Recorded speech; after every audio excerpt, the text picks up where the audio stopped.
Hello everyone, welcome to drama जगत। Last episode में हमने देखा था कि सॉन्ग मर के जिंदा हो जाता है, जिससे उसकी फैमिली चौंक जाती है। यदि आपने अभी इस सीरीज का पहला एपिसोड नहीं देखा तो पहले उसे देख लें, जिससे आपको आगे की स्टोरी समझ में आएगी। एपिसोड की स्टार्टिंग में हम मिस्टर बैंक को देखते हैं, जो अपने प्रमोशन के लिए पहले सॉन्ग के कंप्यूटर से डाटा चुरा रहे होते हैं। तभी सेक्रेटरी वो दरवाजा खोलते हैं, जिससे मिस्टर बैंक डर जाते हैं। सेक्रेटरी वो मिस्टर बैंक से कहते हैं कि सॉन्ग मरकर जिंदा हो गया है। पहले सॉन्ग का बेटा कहता है कि उसकी डैड तो कमाल के हैं, जो मर कर के जिंदा हो गए हैं। मिस्टर सॉन्ग की जिंदा होने की न्यूज पूरे कोरिया में फैल जाती है। जो डॉक्टर बेहोश हुआ था उसका इंटरव्यू हो रहा होता है, जहां वह कहता है कि मैंने अपने 20 साल की जॉब में ऐसा पहली बार देखा है। मैंने उसे अच्छे से चेक किया था। इसे मेडिकल साइंस एक्सप्लेन नहीं कर सकता, यह एक मिरेकल है। इस न्यूज को जो देख रही होती है, जो कहती है मिरेकल मेरे हस्बैंड के साथ क्यों नहीं होता। जो टीवी को बंद करके अपना फैमिली एल्बम देखकर बहुत रोती है। उसके बाद हम हॉस्पिटल का सीन देखते हैं, जहाँ सॉन्ग की माँ उसके बाजू में बैठी होती है। सॉन्ग उठकर बिस्तर पर बैठ जाता है और कहता है कि मेरे सिर पर हाथ बहुत दुख रहे हैं, मैं जिंदा हूँ। मेरा तो अंतिम संस्कार हो गया था ना, मेरी बॉडी बहुत ठंडी है। और अपने आप को चांटा मारता है, जिससे उसकी नजर बाजू में बैठी अपनी माँ पर जाती है। सॉन्ग की माँ सॉन्ग को गले लगाकर कहती हैं कि हमारे पूर्वजों के आशीर्वाद से तुम फिर से जिंदा हो गए हो। वह बूढ़ा पंडित कह रहा था कि तुम 45 साल से पहले ही मर जाओगे, मैं उसे खूब मारूंगी। सॉन्ग अपना चेहरा शीशे में देखकर चिल्लाता है कि क्या होगा। मैंने अपनी आंखों से अपना अंतिम संस्कार होते देखा था, मेरे पास बॉडी नहीं थी, इसलिए यह हुआ। अपनी माँ का हाथ पकड़कर कहता है कि क्या ये इंसान मरकर जिंदा हुआ है, और अजीब हरकतें करता है और कहता है मुझे जाना होगा। सॉन्ग की माँ सॉन्ग को ऐसी बातें करते देखकर कहती है मेरे बेटे, तुम्हें ठीक करने के लिए यदि मुझे अपना सारा पैसा यूज करना पड़े तो मैं करूंगी। सॉन्ग कहता है कि मैं आपका बेटा नहीं हूँ, आप अच्छे से देखो, क्या आपको महसूस नहीं हो रहा मैं आपका बेटा नहीं हूँ। और वहाँ से जाने लगता है। सॉन्ग की माँ उसका नाम लेकर कहती है सॉन्ग, मैं तुम्हें पहले जैसा करने के लिए कुछ भी करूंगी। सॉन्ग अपने बेड पर जाकर नाम पढ़ता है और कहता है कि सॉन्ग हुलचुल, हमारे नाम के कारण यह सब हुआ है। और अपनी मॉम से फोन मांगता है और अपनी माँ को बाहर भेज देता है। सॉन्ग जो को फोन लगाकर कहता है कि हनी, ये मैं हूँ। तुम्हें लग रहा होगा कि मैं मर चुका हूँ, तुम मुझे पागल समझ रही होंगी, लेकिन मैं जिंदा हूँ। मेरी बॉडी को जला दिया था, इसलिए मैं अपनी बॉडी में वापस नहीं आ सकता, लेकिन मैं जिंदा हूँ। सॉन्ग की माँ और बहन ये बातें सुनती होने लगता है कि सॉन्ग को बहुत बड़ा सदमा लगा है और वहां से रोते हुए चली जाती है। हमें यहाँ समझ में आता है कि दूसरे सॉन्ग की आत्मा पहले सॉन्ग के शरीर के अंदर आ गई है। सॉन्ग जो को समझाता है कि वह किसी और की बॉडी में है। तुमने मेरा अंतिम संस्कार क्यों कर दिया था, तुम्हें पता था मेरी बॉडी गर्म है, यदि तुम मेरा अंतिम संस्कार नहीं करती तो यह सब नहीं होता। जो चिल्ला कर कहती है हे पागल, तुम कौन हो, हम अभी उसके दुख से नहीं उभरे और तुम हमसे मजाक कैसे कर सकते हो, तुम इतने निर्दयी कैसे हो सकते हो। जो चिल्ला कर कहती है हाँ मेरे हस्बैंड की मौत हो गई है तो क्या, और फोन काट देती है। सॉन्ग वहीं बैठकर रोने लगता है। कुछ देर बाद जिन सॉन्ग के कपड़े लेकर आती है। सॉन्ग जिन से पूछता है कि मैं कितने साल का हूँ, मैं किस प्रकार का इंसान था। जिन कहती है कि आराम से सब ठीक हो जाएगा। उसके बाद हम सॉन्ग के स्टाफ मेंबर को खाना खाते देखते हैं, जहाँ मिस्टर बैंक कहते हैं कि मिस्टर सॉन्ग के न्यूज से सोसाइटी पर नेगेटिव इम्पैक्ट पड़ रहा था। कई बच्चे सॉन्ग को कॉपी ना करने लगे, इसलिए न्यूज वालों ने सॉन्ग की न्यूज को दिखाना बंद कर दिया है। आप किसी की जिंदगी से मजाक तो नहीं कर सकते। सेक्रेटरी को कहते हैं मिस्टर सॉन्ग तो कमाल के इंसान है, वह मर के भी जिंदा हो गए। तभी एक स्टाफ मेंबर कहता है मिस्टर सॉन्ग अमर हैं। मिस्टर बैंक पूछते हैं कि सॉन्ग कब बैंक आने वाला है। तब सेक्रेटरी को कहते हैं कि मैंने सुना है मिस्टर सॉन्ग लोगों को पहचान नहीं पा रहे हैं। जब मिस्टर किम मिस्टर सॉन्ग से मिलने गए थे तो वह मिस्टर किम को नहीं पहचान पाए थे। वहीं पास में हम सॉन्ग की गर्लफ्रेंड को देखते हैं, जो ये सब बातें सुन रही होती हैं। उसके बाद हम हॉस्पिटल का सीन देखते हैं, जहाँ सॉन्ग का दोस्त सॉन्ग से मिलने आया होता है, लेकिन सॉन्ग उसे पूछता है कि वह कौन है। डोंग कहता है कि ये मरकर जिंदा हुआ है तो मेमोरी क्लास होना तो नॉर्मल है, मैं तुम्हारा इकलौता दोस्त डार्क फूल हूँ। मैं इस कैरेक्टर को डोंग बोलूंगा। सॉन्ग कहता है कि मुझे पता है, यदि मैं तुम्हारी जगह होता तो तुम भी मुझे पागल समझते, लेकिन मैं तुमसे कह रहा हूँ मैं तुम्हारा दोस्त नहीं हूँ। इस पर डोंग कहता है तो बताओ मुझे तुम कौन हो। जिस पर सॉन्ग कहता है मेरा नाम सॉन्ग हुलचुल है। मुझे पता है तुम्हें यह एक जोक लग रहा होगा, लेकिन कुछ असंभव हुआ है। मुझे लगता है तुम्हारा दोस्त मर गया है। यदि वह जिंदा होता तो मैं उसकी बॉडी में नहीं होता। तुम्हारा दोस्त और मैं दोनों मर गए थे। मेरी बॉडी का अंतिम संस्कार करके जला दिया गया था। मेरे पास जाने के लिए कोई बॉडी नहीं थी, इसलिए मुझे तुम्हारी दोस्त की बॉडी में भेज दिया गया है। डोंग कहता है तुम ये क्या बकवास कर रहे हो। इस पर सॉन्ग कहता है कि यदि मैं तुम्हें सिंपल भाषा में समझाऊं तो मैं तुम्हारे दोस्त की बॉडी को उधार लिए हूँ। जिस पर डोंग कहता है कि क्या यह कोई न्यू ब्लू फिल्म के बारे में है, जिस पर सॉन्ग को गुस्सा आ जाता है और वहां से भागने लगता है, लेकिन डोंग उसको पकड़ लेता है। तभी डॉक्टर आकर कहते हैं कि सर आप यहाँ से नहीं जा सकते, आपको शॉक लगा है, आपको अपनी याददाश्त आने में तकलीफ हो रही है। लेकिन सॉन्ग जाने की जिद करता है। तभी सॉन्ग की मॉम आती है और कहती है तुम्हें क्या लगता है, तुम कहाँ जाने की सोच रहे हो, तुम्हें पहले ठीक हो जाना चाहिए, तुम तो अपनी माँ को भी नहीं पहचान रहे हो, तो हम तुम्हें इस हालत में कैसे डिस्चार्ज करवा सकते हैं। तभी सॉन्ग कहता है ठीक है, देखो आप मेरी माँ हो, यह मेरी वाइफ है, यह मेरा दोस्त, तो मैं जा रहा हूँ। गेट के सामने उसकी सिस्टर खड़ी होती है। इसे देखकर वह कहता है नर्स, डॉक्टर नर्स से कहता है इसको पकड़ो, हम इसको एक बिल्कुल अलग कमरे में रखेंगे। उसके बाद डिटेक्टिव पार्क को देखते हैं जो पैन पर किसी से बात कर रहे हो। वह इंसान उन्हें सॉन्ग के एक्सीडेंट की बात बताता है, उन्हें वह केस देता है, जिस पर डिटेक्टिव पार्क कहते हैं कि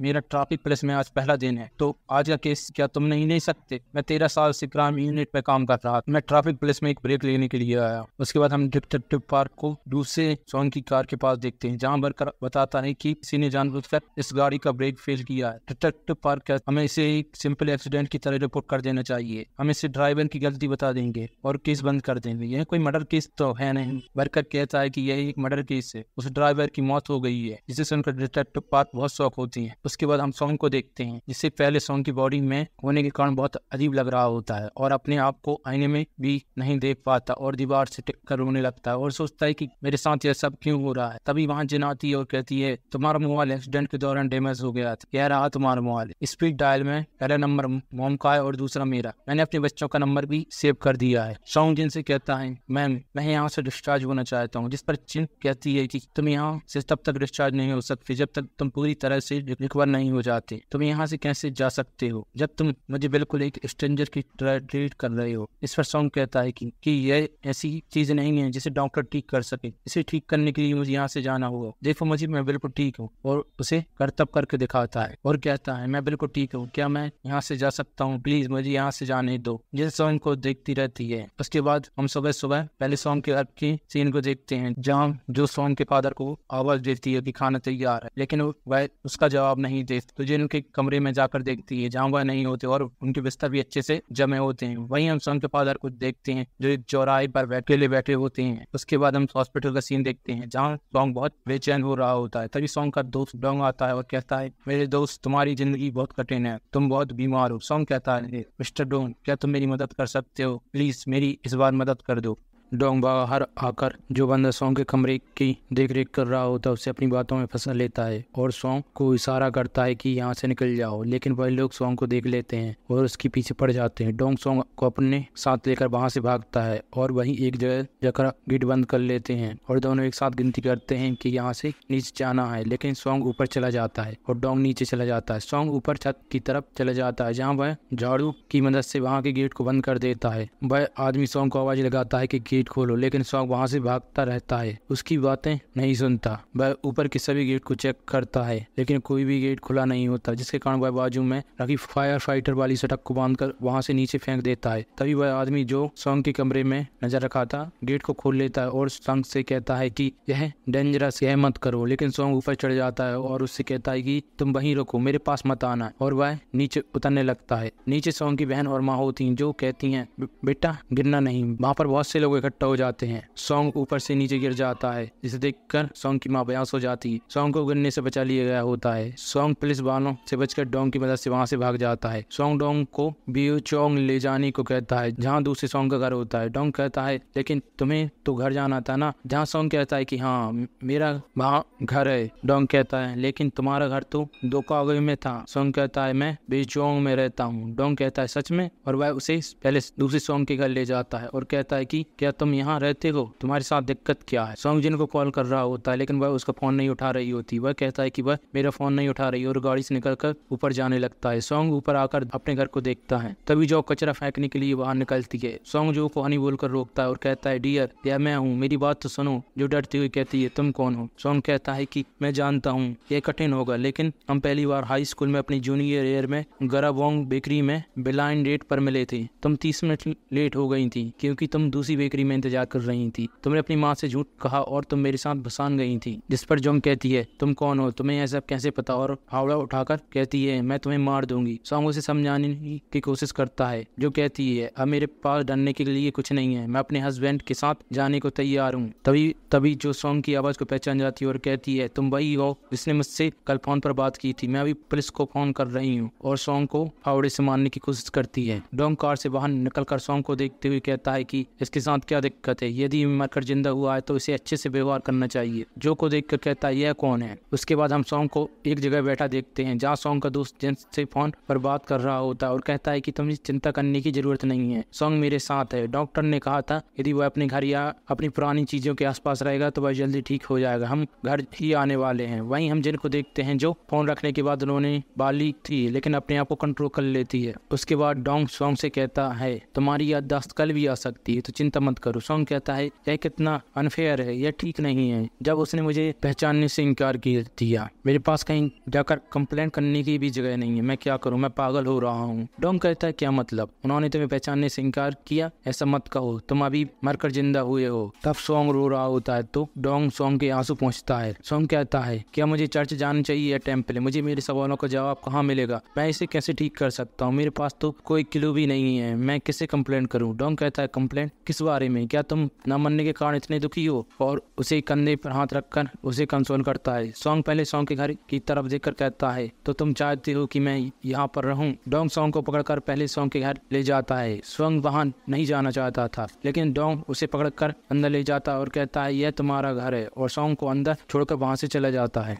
जिन और सॉन्ग के बच्चे से देखते हैं। जिन कहती है तुम्हें फ्रेश हो जाना चाहिए और बच्चों को उनके रूम में भेज देती है। जिन देखती है कि सॉन्ग ने पैरों में कुछ नहीं पहना होता है। सॉन्ग वॉशरूम में आता है जहाँ का वॉशरूम बहुत बड़ा होता है। सॉन्ग टॉयलेट में जाकर उसका दरवाजा बहुत धीरे से बंद करता है और बहुत ज्यादा रोता है। वह शावर के नीचे बैठकर भी बहुत रोता है। नहाने के बाद चुपके से अपने कमरे में देखता है और किसी के ना होने पर अंदर जाकर अपनी अंडरवेयर रखने की जगह देखता है, लेकिन तभी जिन वहाँ आ जाती है जिसे देखकर वह अनकंफर्टेबल फील करता है और वहाँ से चले जाता है। दोनों ही आजू बाजू के पलंग पर लेटे होते हैं लेकिन दोनों को नींद नहीं आती। जिन सॉन्ग से गुड नाइट कहती है जिससे सॉन्ग चौंक जाता है और गुड नाइट कहता है। जिन सॉन्ग को सोते हुए देखती है। सॉन्ग सुबह उठकर मॉर्निंग कहता है लेकिन उसके पास कोई भी उसे मॉर्निंग का जवाब देने के लिए नहीं होता, जिससे सॉन्ग दुखी होता है। उसके बाद हम जिन को किचन में देखते हैं। वही सॉन्ग अपना सिर नीचे करके खाना खा रहा होता है। जब जिन वहां से फोन उठाने के लिए जाती है तो सॉन्ग अपना सिर ऊपर करके पूरे घर को देखता है। जिनके वापस आने पर वह फिर से नीचे सिर करके खाने लगता है। जिन सॉन्ग को बताती है कि बैंक से फोन था, वह पूछ रहे थे तुम काम पर कब वापस आने वाले हो, जिस पर सॉन्ग कोई जवाब नहीं देता। तो जिन कहती है तुम आराम से सोच कर बता देना। सॉन्ग जिन से कहता है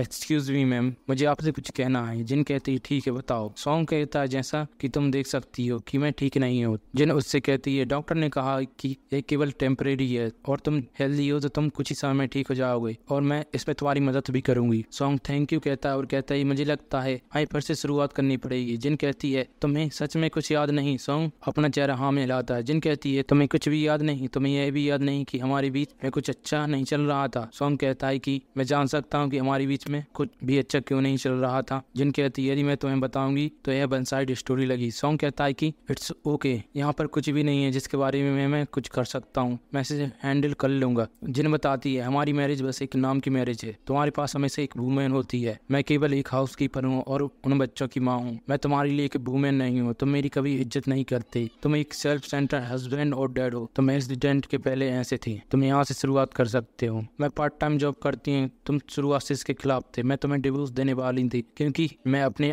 आप कुछ करना चाहती थी, मैं अपने आप को प्रूव करना चाहती थी कि मैं कुछ कर सकती हूँ। तुम्हारा बेटा कैंग हो 8th ग्रेड में है, वह अभी प्यूबर्टी से गुजर रहा है तो उसे संभालने में थोड़ी दिक्कत होती है। तुम्हारी बेटी मीहू स्मार्ट है, वह तुम पर गई है, जैसा तुम हमेशा शांत रहते हो वह हमेशा फर्स्ट आती है। सॉन्ग कहता है अच्छा तो तुम भी बहुत खुश होगी कि तुम्हारे बच्चे फर्स्ट आते हैं। जिस पर जिन ये बात सुनकर कहती है मुझे लगता है तुम्हें सच में कोई चीज याद नहीं है। सॉन्ग पूछता है क्या मेरे दोनों पेरेंट्स जिंदा हैं? जिन कहती है तुमने अपनी माँ को अस्पताल में देखा होगा और तुम्हारे पिता का 8 साल पहले निधन हो गया, अब तुम्हें कुछ आराम कर लेना चाहिए। सॉन्ग कहता है थोड़ी देर रुको, मुझे पता है मैं तुम्हारा ज्यादा टाइम नहीं लूंगा, तो क्या जब तक लोग मुझ पर विश्वास कर रहे हैं तो क्या तुम मुझे यहाँ रहने दोगी? ये सुनकर जिन अपने विचारों में खो जाती है।